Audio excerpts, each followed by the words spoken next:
Pepsi, Cheetos, Doritos, Pringles, Coca-Cola, and the whole Frito-Lay's empire, and also Mentos the Fresh Maker. Familiar faces to us all. But did you know Japan puts a little bit of a M. Night Shyamalan twist on all of these with super weird flavors? Weird in a complimentary way, of course. Today we are diving in and eating them all. We're going to be your guinea pigs and tell you exactly how they taste and whether you should have them or not. All right, we're starting off with Pringles.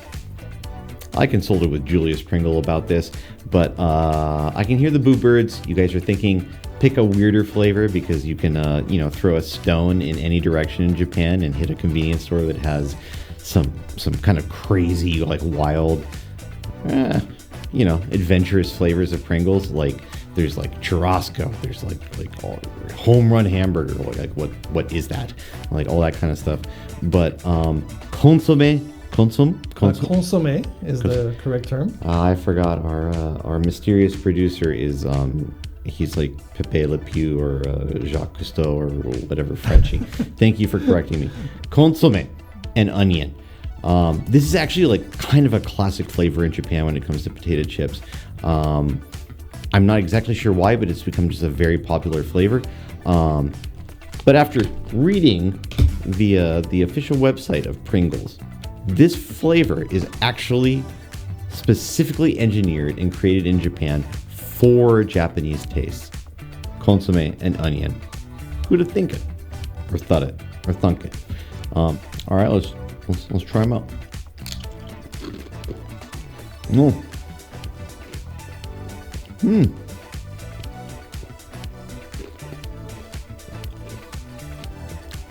Yep, you can definitely taste a little bit of a kind of like a soup dashi kind of flavor there, living up to the consommé name or consomme. Look at this. Consommé. Would you stop it? Like, hold on, let me get a few more in here. I now understand why this is like one of Japan's like favorite flavors of like any kind of potato chip. If I was going to give it an NBA player comp, which unprompted, nobody really wants to hear. No one would ever ask me to do that. It would be Nikola Jokic. It's very much a 28 points, 12 rebounds, 16 assists. Just solid all the way around. If anybody wants me, I'm going to be in my bunk with this. Now it's Doritos times, baby. And this is 1 Pedro, 2 cups. All right, Doritos. I know that. All right, okay. I know that this style kind of exists overseas a little bit, but not exactly in this fashion. These Dorito Cup styles of like little mini twists inside each cup. Producer, you getting this? All right. I see it. All right. These are really kind of convenient in terms of like eating style, and I'm going to explain why. One, obviously, you can do this, where you pull them out just like that, eat them as a barbarian. Something very popular in Japan, though, I'm about to teach you. Let's welcome to class. This is a very let's call this a cultural experience. In order to avoid the kind of like cheesy dust on your fingers that comes from Cheetos, Doritos, especially the flaming hot variety, although I welcome those. I like the finger looking good. I'm a very hands-on guy. If not, actually people eat these with chopsticks, like just at their desk, just like this. See, the more you know. And actually, I kind of like it. It makes me feel like erudite. Erudite? Did I say that right? Oh, erudite. Academic Cheeto lover. Another thing that's kind of unique to these is that I don't know if you've noticed, but like if you've seen the OG Doritos, a lot of times the label is just nacho cheese, like for the OG flavor, which is true in Japan, but very often in Japan it's just Mexican Mexican tacos, which of course these are not Mexican tacos because they're Japanese, but they're Japanese Mexican tacos. The flamin' hot ones, super spicy Mexican tacos. see a theme here. These ones are actually awesome because in Japan, a lot of time people come over here and they're just kind of like disappointed in spice level of snacks and food in general.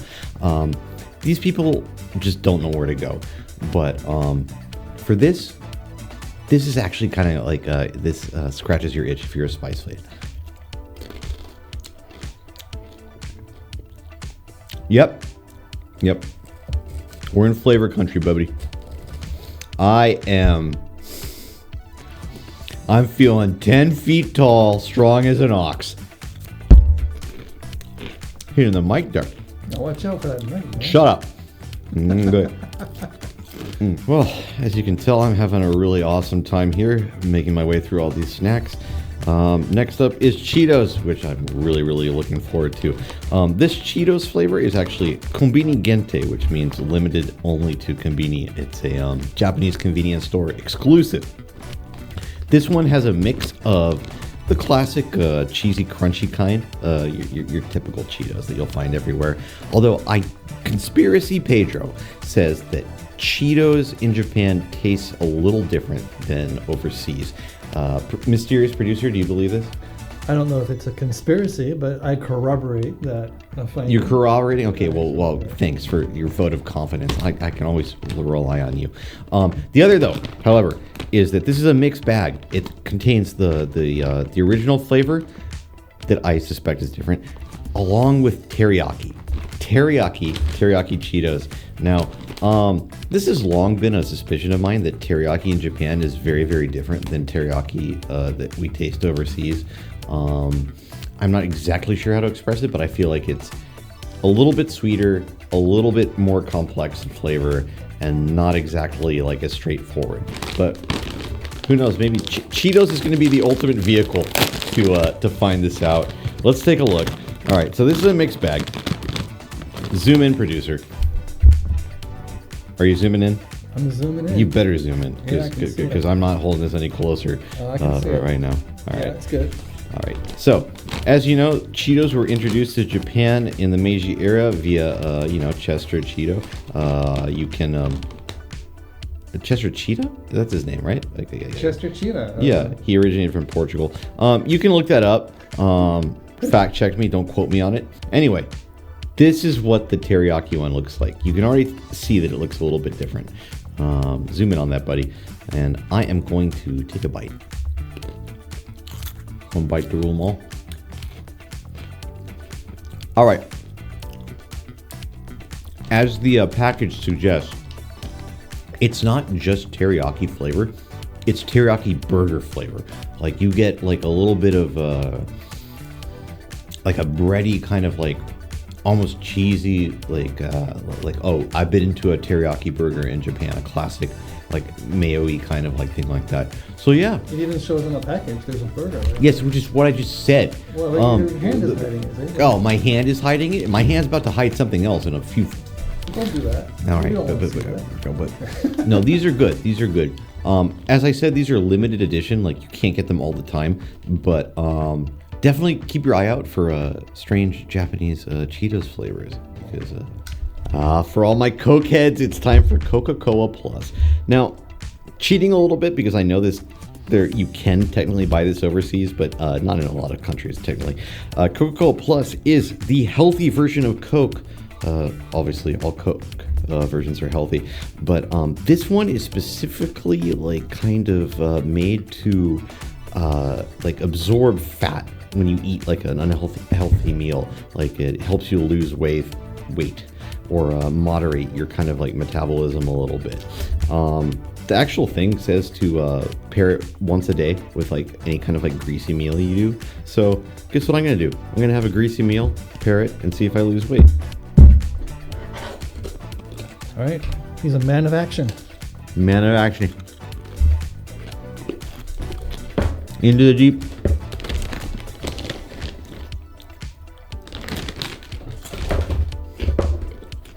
Give me more. He's on a roll. Moment of truth.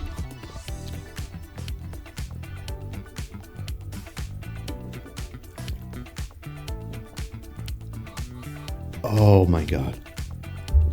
I feel slim. I feel tiny. I feel like Sabrina Carpenter. I just feel nice. Mentos, the fresh maker. All right. You know what my favorite things about Mentos is those old commercials. I miss them so much. The ones where, someone would have a Mentos and like all of a sudden their day would change around.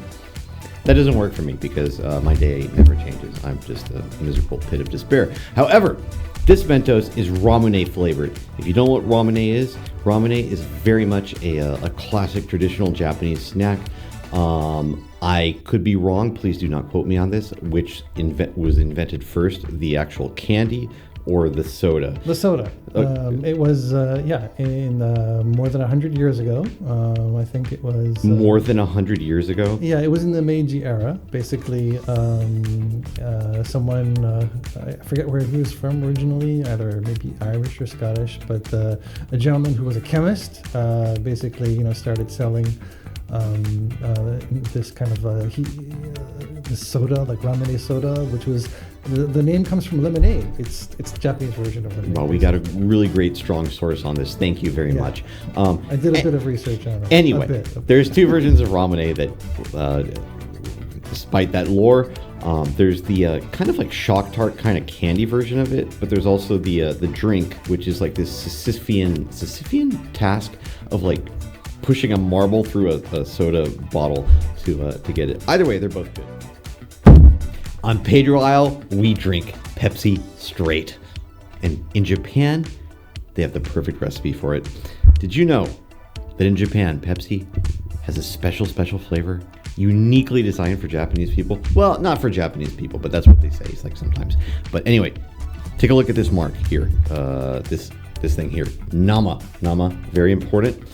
Nama basically means raw or fresh, straight from the source.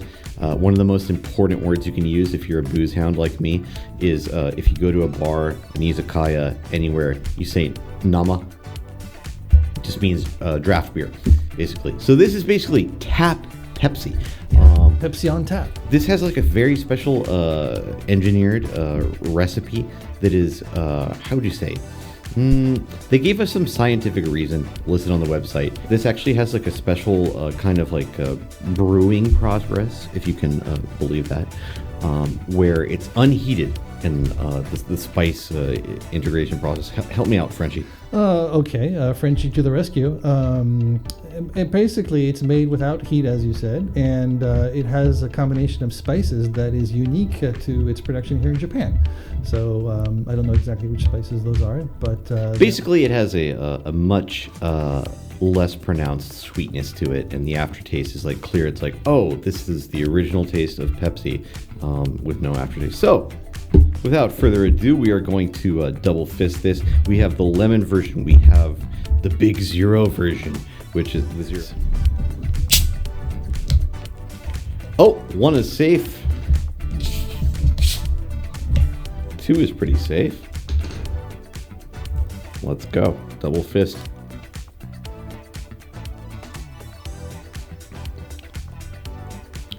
Oh yeah, that's clearly different than normal Pepsi. That's very, very clearly different. How's it different? I was about to say until you cut me off, but there's not a lot of like. Cut you off. I'm encouraging you. There's not a lot of sweet aftertaste. It's very, very like pure, like an innocent, soul. Yeah.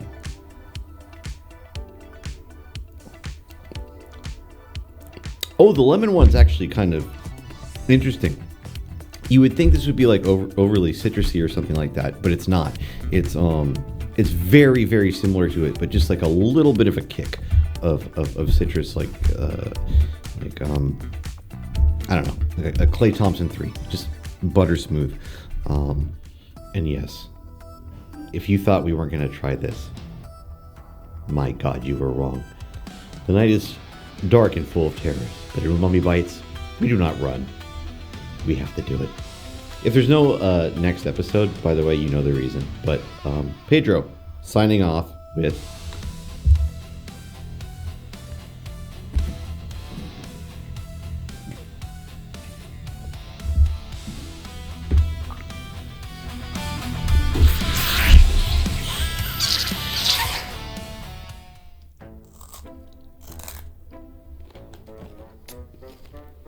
Exquisite. Oh! Fancy to see you there, my fellows. Hello, thank you very much for watching. This is your host, Pedro. Thank you very much for watching once again this episode in which we introduced all of Japan's fancy, fun, and fascinating twists on classic snacks such as the Frito-Lay's Empire's conquests, refreshing beverages, fresh makers, and Pringles. This is just a small sample size of what we hope to introduce going forward. So please like, subscribe, and follow us into the wind.